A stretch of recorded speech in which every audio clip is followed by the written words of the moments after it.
Welcome to Raos Academy, Hyderabad Branch. I'm Shwetashri and I'm here to teach current affairs. Sundarban's Tiger Reserve. Why this Sundarban's Tiger Reserve is in news? Because Sundarban's Tiger Reserve has got a status of second largest tiger reserve in India after Nagar Srisailam Tiger Reserve of Andhra Pradesh. So in that context, let's understand more about the Sundarban's Tiger Reserve, its location as well as its different features, vegetation as well as its fauna. If you get to see the location of Sundarbans, the Sundarbans has been located at the coastal districts of the West Bengal. On the east of the Sundarbans, you will get to see the international border with Bangladesh. On the south, you will get to see the Bay of Bengal, whereas on the west, there is a river which is called the Matla River. On the northwest, you will get to see Gomdi River. So these are the different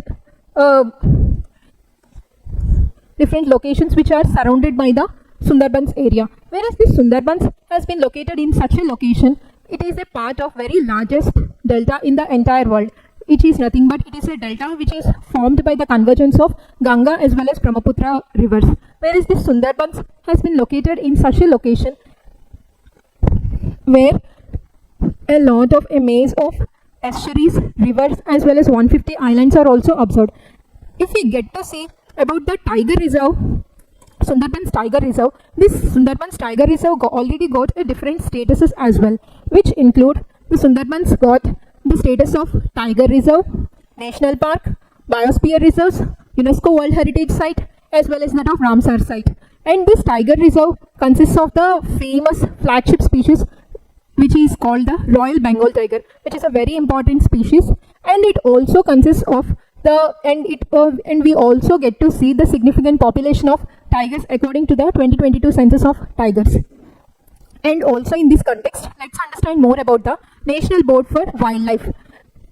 Under the Wildlife Protection Act of 1972, the government has established a statutory body which is called the National Body for Wildlife. This National Body for Wildlife, it is an advisory body to the central government in terms of giving advices in policy making with regarding to wildlife.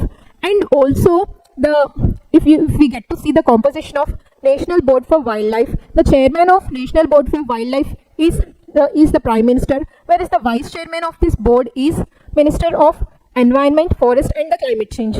And also under this National Board for Wildlife, we'll get to see another body called the Standing Committee. Standing Committee is nothing but it is an independent body which is a part of National Board for Wildlife. Whereas the main aim of this Standing Committee of this board is in order to give reports and also in order to give licenses in order to clear the reports for the construction of different projects in the environment areas. Whereas that of National Board for Wildlife purpose and the main function is in order to help the central government of India in giving the decisions, in helping them in taking policy decisions.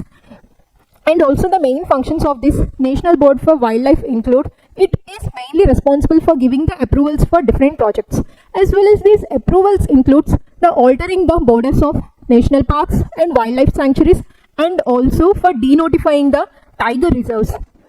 And it is also responsible for approving the construction of different lodges for the tourists in the protected areas. And it is also helpful in giving approvals for the diversion of the forest land for the development projects. So this is all about the Sundarban's Tiger Reserve and the National Board for Wildlife.